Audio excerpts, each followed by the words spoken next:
what is going on, guys? This is the SS Ultimate Goku back with another video, and today I'm going to be reviewing the theater premiere of RWBY Volume 6, which results in the first episode of the new season 2 and a couple other tidbits as well.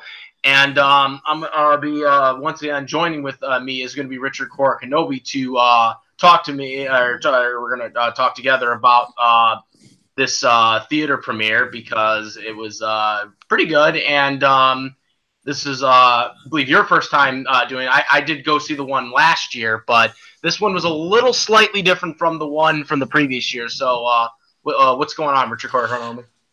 Nothing much, man. Happy to be back. Hey, everybody. I know it's been a while since me and SS Ultimate Goku have done a video together. And as you all know, if you don't know, my old channel got suspended. So I have a new channel.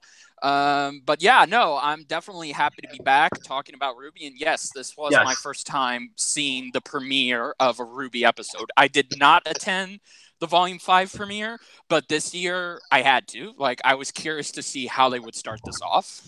Yes, absolutely, and yes, you have your new channel too, and we'll put the link in the description box for that as well. But getting to this review, so what was really interesting, it was the format here. Now, last year, when I went there, they because I believe it was either four or three of the last episodes for the previous season, which is what they kind of did here. As they did last year. But last year, if I'm not mistaken, they had some type of commentary during each episode, during the couple minutes in between each of the last couple of episodes before they went into the premieres, which they didn't do here. Here they just kind of just put it all in together as, kind of like a full-length, I guess, movie, or not really a movie, but like, full-length, animation right there of the last 3 or 4 episodes of Volume 5, and so that's kind of how they formatted that. What did you think of that? It took me by surprise. Since this was my first time, I just expected them to have a recap, some documentaries, and some featurettes about Volume 6. I was not expecting them to show us the last 4 episodes of Volume 5 and then have the trailer for Adam Taurus. That would be the short, by the way. That would be Adam Shorts. That's the only one they did this season, too, by the way.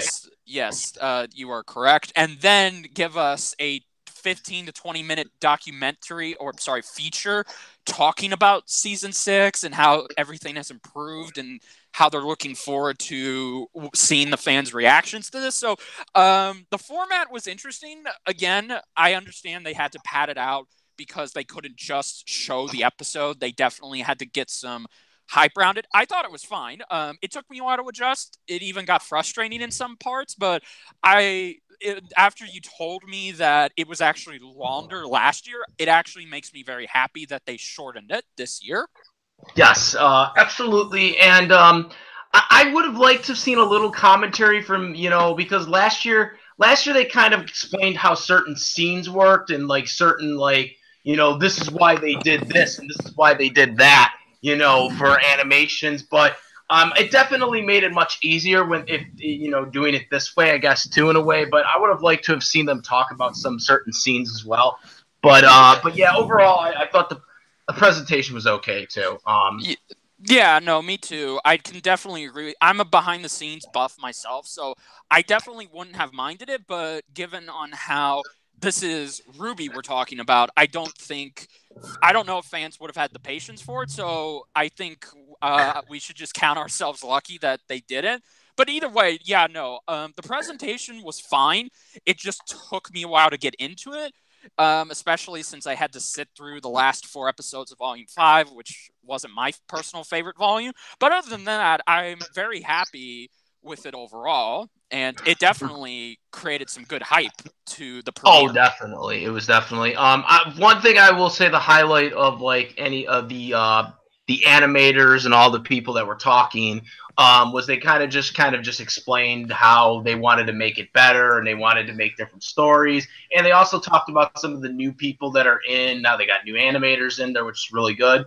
Oh, They're yes. bringing more animators in, and they even talked about some of the people that were getting promoted that had been there for like a long time. They had been there from volume 2s and volume 3, and how that they're Yes. now kind of like on the upper echelon food chains, so to speak. Yes.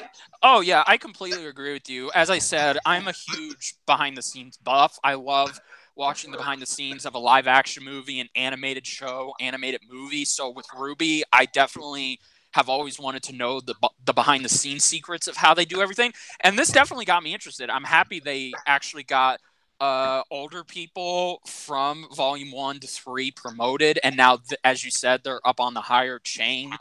And they're bringing in new people to really make the animation and story better, which I think that pays off big when we actually get to talk about the premiere itself. So yeah, no, I'm very happy about it. And I'm very happy that they're growing. They're continuing to grow as an independent company.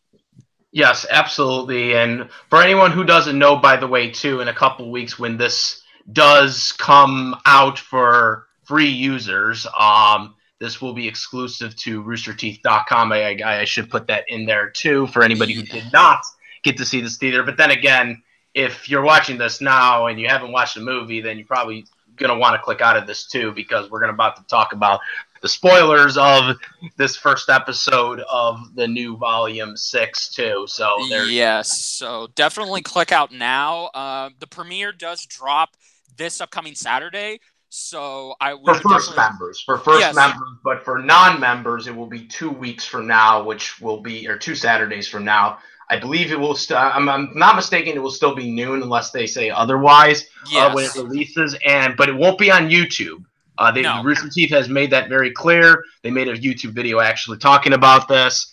That it will be on their website, roosterteeth.com, where you can watch it for free 2 weeks from now. For non-members like me, if you're a first member, then you'll be watching it this Saturday most likely. Yeah, absolutely. So yes, so here we go, guys. So now, like I said, this will be your last chance to leave because we're about to talk about this premiere episode. Yep. So here we go. The episode, like right after they're done with talking about their behind the scenes stuff, they go right into it. There's no oh, now the special presentation stuff. Like they just go right into this. Yes. And it's it starts off. You have the snow. It's just a snow atmosphere. It's all snowing down and stuff like that, and you see the train. So you see the visual, where pretty much where this is gonna be, because this is gonna be like it's gonna be like an atlas. So it's it's all snowy and stuff, shit like this. But one thing that I noticed about this whole thing was because we get later into the episode, but I wanted to mention it now because it was something that I just really couldn't understand, was that like they're not even there yet. They're not even there yet, but we're already seeing the snow, or at least that's what I to my understanding of what we see later in the episode. But that's just something I wanted to mention too. If you wanted to know anything about that. Yeah. I agree with you. Yeah, it definitely did not waste any time. Having us start on the journey to Atlas, on them fighting Grimm on a train. Yes. It was very like, oh my god, okay, so this is not even wasting any time. Yeah, it was action right away. It was action packed right away. Yeah, no, and going right into that, I gotta say, like the animation, as we were talking about this in the behind the scenes presentation, the animation has definitely gone more up in this premiere, because it was better and more fluid than in Volume 5, because Volume 5 there were still some noticeable hiccups in its animation, but here it definitely looks like they ironed most of those things out. So I liked how visually and aesthetically it looked right off the bat. I'm happy they didn't waste any time showing you the visual difference between this premiere and last year's premiere. Yes, absolutely. And like I said, they wasted no time. We seen the action. We seen them fighting those Grimms, and you seen them working together. And it was really good how they all worked together. It wasn't just Team RWBY, it wasn't just Team Ranger, it wasn't Team Juniper. It was it was just basically all working together. which they basically got to do. I don't know what we're going to call this entire team together being called. Yeah, no, I agree with you. It was definitely nice seeing Team RWBY back because we haven't seen them work together for 2 volumes now. So it felt good to see them work together again. It also was nice that Team Ranger or I think we can just call them Team Ranger for now. It was nice to see them get in on the action. It was also nice to see Crow and Also Team Juniper too. Like no, I mentioned minus Pura. It was nice to see Crow and Oscar there too. So yeah, no, it was definitely nice to see everyone back and fighting. Yes, absolutely. And so once they got done with their, the fighting and stuff like that, they go to the they went to the, I don't know what is it, an airplane station or I think we can call it a train station because I think station? I mean, guessing it has to be a train station because it's they just got on the train. Yeah, because they're on a train later. Yeah, we see that basically Crow is narrating, and it turns out he's sending a letter to someone named James in Lick can't talk today. He's sending a letter to James, who also lives in Atlas, and they're all getting ready to go and get on the train to go to Atlas. Yeah, it was interesting too because he's sending it to this person, and we don't really know, but obviously it's an important message to someone in Atlas. So hopefully there's no spies out there right now, if you know what I mean. Yeah, no, I definitely know what you mean. What was interesting too was you had the whole, everybody was there. They had their bags. They magically had like a bunch of stuff, even though they had been not really have that much stuff when they were fighting the last 2 seasons, but now all of a sudden they have baggages and stuff like that. Yeah, I know. That's definitely interesting because Crow did say this premiere takes place 2 weeks after what had happened in the last volume, so I guess they must have just gotten their luggage together that quickly. Yeah, but I just like where? I know, yeah, it's very interesting. Weiss lives in Atlas, right? Yeah, I agree. Where are they getting all this stuff from? I have no idea, man. That's a good question. They just magically getting all their stuff together. Yeah, absolutely. And Weiss had also too, which a lot of people were pointing out, was she had a red scarf on too, but she didn't have it on afterwards though. Like when she got here, she had it during the battle, I think it was, or did she? She did have it on during the train. Yeah, no, she didn't have it on during the train, if I'm correct. She did cover her legs up from what we see in the battle at the beginning. She's definitely wearing I don't know, I guess you can call it pantyhose or just something covering up her legs, tights or whatever, but then she's not wearing them. So, but hey, I mean, it gets cold in Atlas apparently. So yeah, and then we actually see these 2 random characters show up who are apparently hunters. They're hunters, and I guess they're high-ranking ones apparently, and yeah. Exactly, yeah. They just show up. They're pretty much trying to display their authority and whatever. And then Crow reminds them, look, you got to get back to your post or you could be fired. So they leave. And then we actually get to Blake, who is saying goodbye to her friends.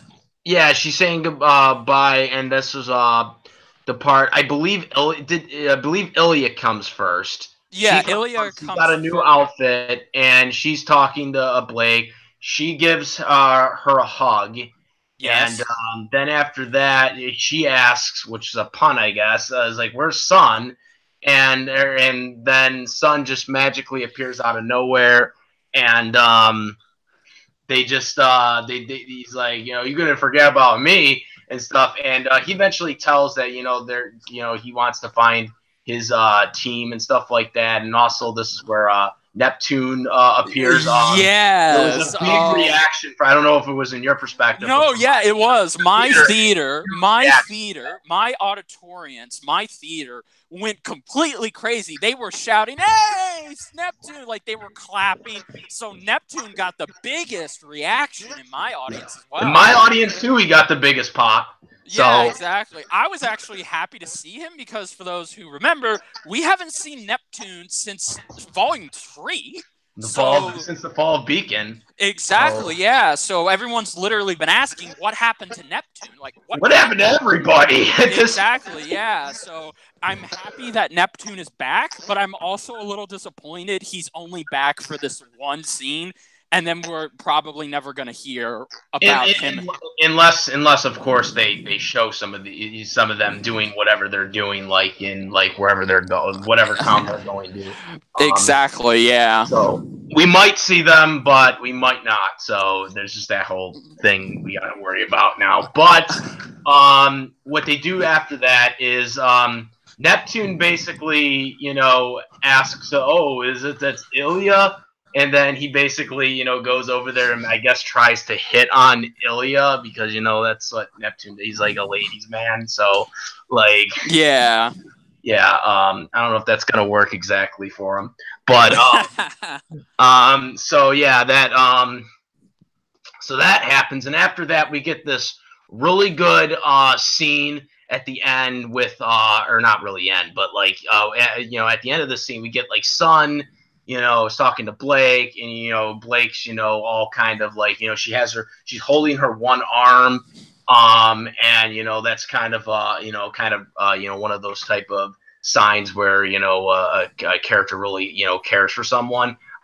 They do that, and like she's talking, and Sun's talking. They're like, you don't really need me anymore. You got your team right now. You got your entire team. And we'll see each other again and stuff like this, kind of similar stuff like that. And then at the end of it, we get this huge moment, which I was like clapping everything. I was so happy.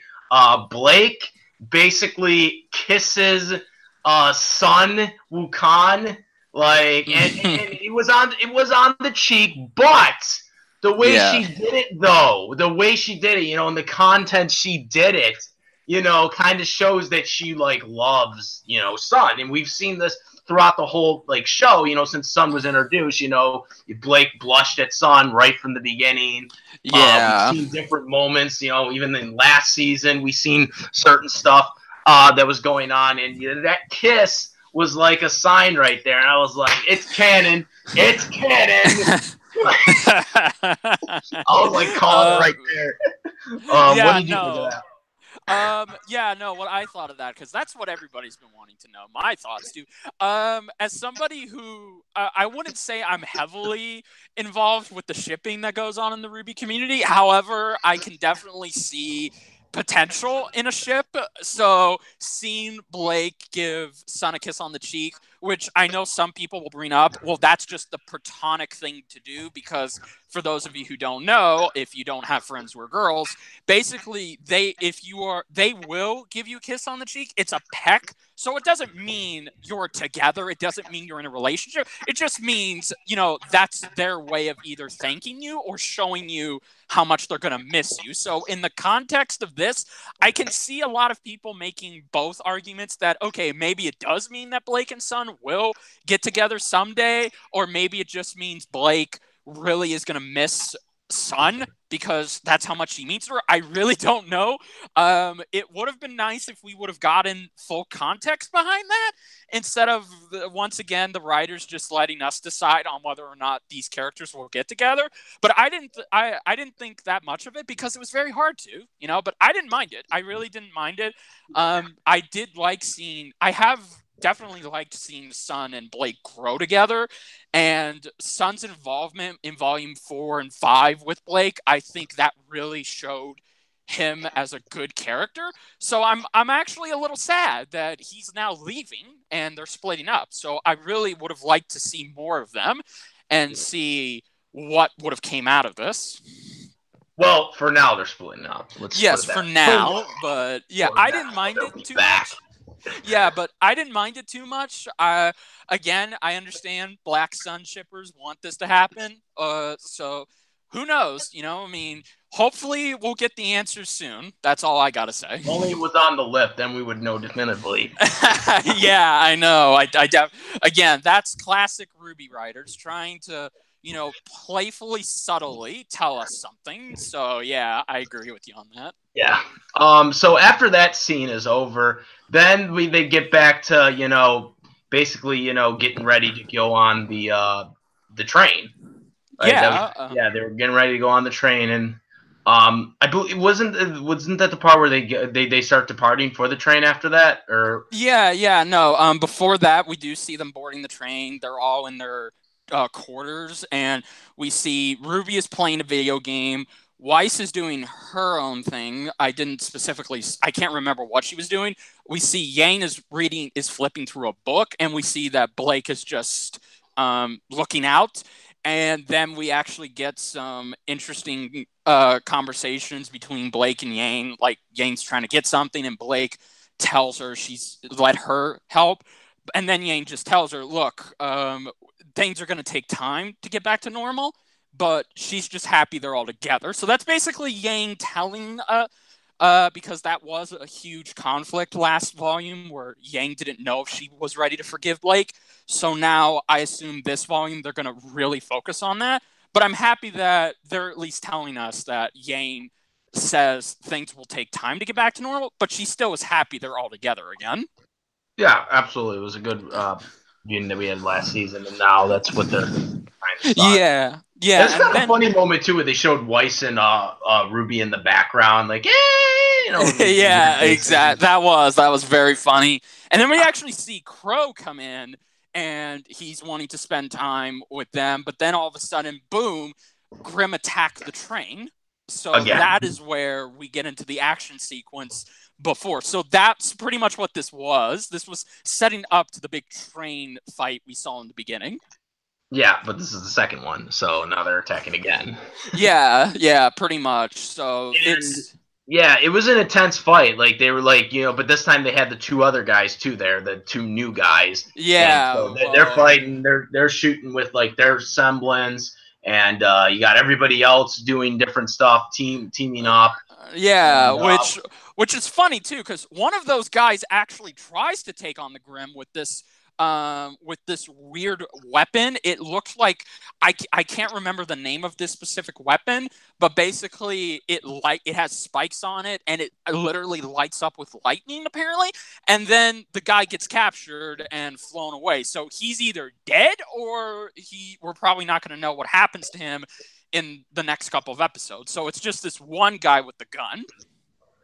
And I believe RWBY tells him to like turn something off, right? Yeah, no, because the guy decides, okay, like he wants to protect the passengers, so he arms the train. He turns on the armor, so the whole train is covered in armor. But he also turns on the turrets because this train has turrets. So we see that RWBY tells Oscar, not Osmond, to go tell that guy to shut it off because it's basically making the Grimm go after the passengers. So that's when we get a lot of stuff is going on. We see Team RWBY is taking care of these Grimm. We see Crow taking on some of them. Team Juniper later on gets into it, so they're helping out. And all the while, Oscar is trying to get this guy to shut off the damn turns. Yes, and he's trying to get him to shut it off. And while this is going on, this is where it leads to the part where they, stumble upon a tunnel, and everyone has to duck. And the new guy basically is like all high and mighty. He goes to the side of the train, and you just hear a with the one arm, and it's just like, oh my god, I couldn't believe it. And they didn't show it, but they heard you heard the sound effect. Yes, you did. Was like, oh my god, and I thought his arm was gone. I thought his arm was same gone. here. My audience was like, whoa, what the hell? We all thought his arm was gone too, but then they show him, and all it did was just scrape his arm, and I was like, I'm sure his arm got broken, but it was like it was just bruised. Yeah, exactly, which is BS because I'm pretty sure his whole arm should have came off when he tried that stunt. So Yeah, it that definitely was should. Like, there's no way like his arm wouldn't have stayed like unless he somehow managed to put it like on the side. But even if he did that, like, how didn't it? Like, especially with the way they did the sound effect, it was like if his arm was being broke. So how the yeah. hell could it like have not been like just totally separated from that? It just didn't. I know, yeah. Like, I mean, yes, you could. I know. I can see some people making the argument. Well, maybe his aura protected him, and that's why he just walked away with the bruise. But I'm like, even if his aura did that, like his whole arm should have came off. Like that amount of pressure.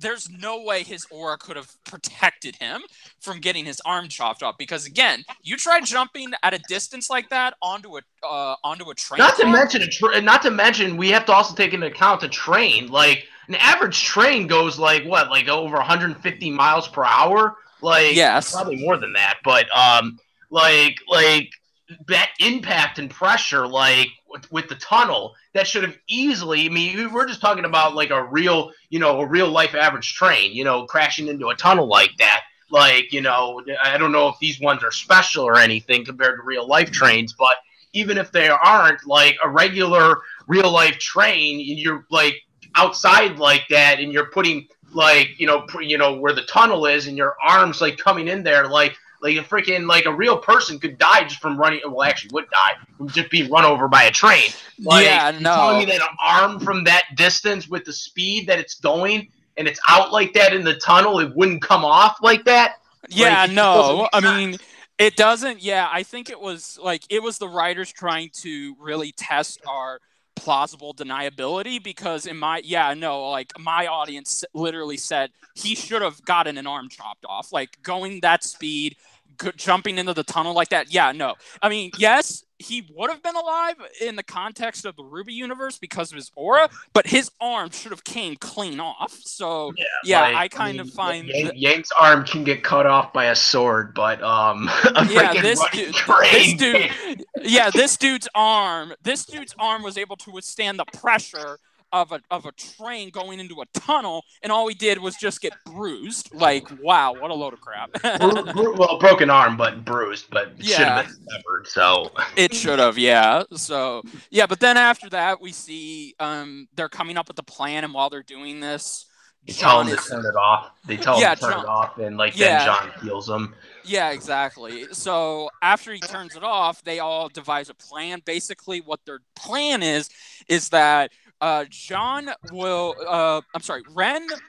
mask everyone's emotions using his semblance, but because he doesn't know if he can do that to many people, John pretty much has to use his healing and his aura to help Ren in order to do this. So pretty much that's the plan. They're going to save the passengers in the front of the car and mask their emotions, while Team RWBY will stay behind and take care of the Grimm. Yeah, and they basically separate the trains too by doing this too. Yeah, exactly. So we do see that thanks to Ren and John, they do mask everyone's emotions on the train, and they get away free. But while this is going on, we see Team RWBY and some assistance from Crow and Oscar. They're able to take down these Grimm, and there's this brutal moments. There's a lot of brutal moments where they take down these Grimms, especially the final one, which is a callback to the Volume 1 fight with Team RWBY versus the Nevermore. So I thought that was good, and but then after that, the train crashes. Yep, train crashes, and they have to they go into the snow and stuff. Yeah, exactly. Which again, we just talked about. How are they all still alive? Because again, I know they have aura, and I know this is the RWBY universe, but the fact that no one got bruised by crashing from a train, again, it's really weird. But whatever. Yeah. And then we actually end on a surprising note. With this little old woman with these blue goggles. Before we talk about that, we also should mention before the train did crash, there was that scene that they showed in the trailer where RWBY had said nobody dies or whatever too. They talked. Yeah, that was a pretty cool moment too. It was like, what's the plan, RWBY? Nobody dies. Yes, absolutely. let's hope that comes true. I know, yeah, absolutely. But yeah, no. And then we end again. So throughout this whole episode, we've been not talking about this until now, but there's been this strange little old woman who's been on this train, and Which, why I will add right now, is Grandma Katara. Yeah, that would be awesome. That would be one hell of a I mean, crossover. come on, though. Like, be serious right now. Does that not look like Grandma Katara? Like, does that not look like Yeah, no. like, Well, she obviously must have shrunken a little bit because I don't remember. I know Grandma Katara was short, but she didn't get that short. I know, So but the design though, and the way she looks, like it just popped out at me right away. I was like, wait, are they really trying to make like older Katara here? Like, yeah, no, that was very funny. I completely agree with you. It did look like that. So yeah, no. So basically, like after the train crashes and everyone says they're all right, we see this old woman speak, and she's pretty much telling them, "I'm more than fine." And then we end the premiere with her. yeah, So this what this premiere is what this episode is telling us is that this little old woman, she's got to be a main. She's probably going to be some sort of interest. I don't know how to describe it. I think she's going to she's be a gonna main probably plot. be something. She's gonna be something we don't know. Yeah. I'm sure some people are gonna theorize that this is possibly the Winter Maiden, maybe, but I don't think so. But we'll No, have to see even more of that, if it's yeah, possible. no. We Because definitely even though she's old, she could still be the maiden if she had been the maiden for all these years.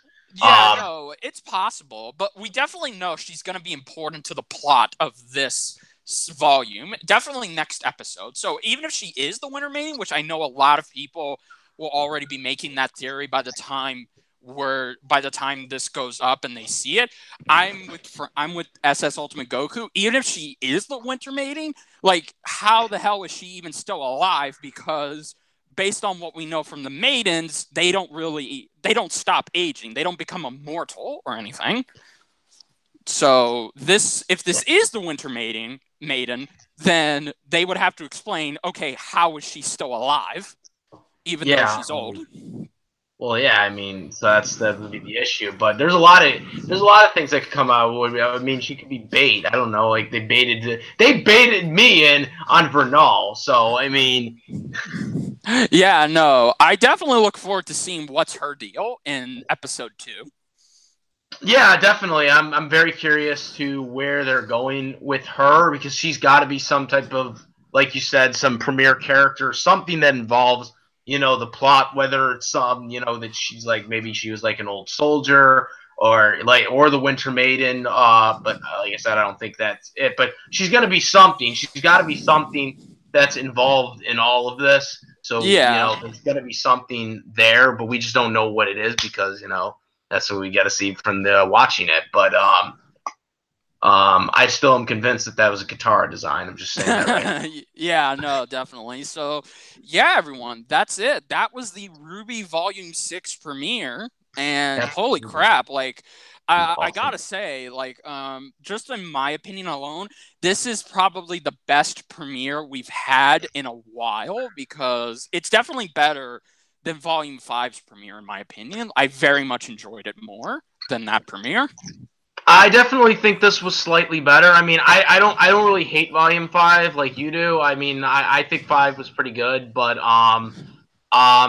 I think this definitely had more action in it going in than the last season's premiere for sure. Yeah, I it like that definitely. element more to it. Yeah, it also had more comedy, and I thought the character development was also good too. Like they're definitely not forgetting what happened at the end of Volume 5. So I very much like that they're still continuing to like Team RWBY. Just because they're back together, that doesn't mean automatically things are back to normal. They're still taking time to get to that point. So I very much enjoyed that. And yeah, no, the action alone was nice. The animation is definitely a step up in this premiere than it was in the last premiere because, again, with this new type of animation Rooster Teeth is doing with RWBY, it's not going to be perfect, but I think this time it was pretty damn good. Yeah, it was great. It was fantastic. I'm definitely looking forward to where they're going with this. I expect very soon. I mean, I'm sure we're going to come out of this by the end of this season. We're going to find out who the Winter Maiden is. Yeah, I think, no. but we Which don't I know look yet. forward to. Yeah, no, Yeah, which I look forward to, and also to, if I only had one complaint about this premiere, is that I wanted to see more. And yeah, I wish they would have given us a courtesy special sneak peek at what is going to happen in episode 2 of volume 6, because that would have been nice, and we would have gotten to see, okay, what is the importance of this old lady, and what is Team RWBY going to do? Like, where do they go from here? yeah. What do we do to the old lady? Exactly, yeah. So I'm definitely excited. As I said, this is definitely a big step up from Volume 5, and I'm interested to see how Volume 6 plays it out. So yeah, no, definitely looking forward to it. Yep, I am looking forward to it too. It looks great. But that's pretty much what we pretty much covered. Pretty much all the basics on where we think this is at. It's really good and it looks very promising. I will say, before the season ends, there better be a Neo cameo. That's all I gotta say. Oh yeah, I know, right? Whatever. Yeah, come on. If Neptune can come back, give us Nemo. Give us her. Neo. We have not seen her since Volume 3. So come on, we got to Yeah, find out what happened to her. yeah, we got to find out what happened to her. Like we really need to know what happened to her because like Torchic's dead. So I mean, like, is she Yeah. really a villain? Is she really a villain, or was she just taking orders from Torchic? That's what I want to know. I want to know if she's really a villain because I agree. I feel like she was like a. I feel like she was more of a punching bag to Torchic for some reason. You know, Yes. because like she was stronger than Torchic, but yet she always took orders from him. So Absolutely. I feel like we need to know if she really was a villain or if she was just like just a person that just took orders from Torchic. That's what I want. That's what I want to know. I completely agree with you. Yes. Yeah. So they need to tell us that. Like, come on now. Absolutely, man. So yeah, that's about it, guys. Let me know what you guys think. Did you go to the movie, guys? When you guys comment this, like, what do you guys think? Do you guys think that what do you guys think about where everything's going? And also, what do you guys think about if you did, see it? I'm assuming you guys did by now if you haven't clicked out yet. But like, if you guys seen in the movie, what did you guys like about it? Did you like the 4 episodes? Did you like the way they formatted this year compared to last year? Is there a different way you think they should do it next year? Let us all know in the comment section. Like I said, comment, rate. If you like to see my other videos, please subscribe, and also go to Richard Korkinobi's new channel because, as he said earlier, unfortunately his old channel was removed unceremoniously. Unnoticeable, like YouTube just did it, just to do it. Exactly. So check out his new channel. I'll put that in the description box. And that's about it, guys. I am the SS Ultimate Goku. I'm out of here. Peace. Yeah.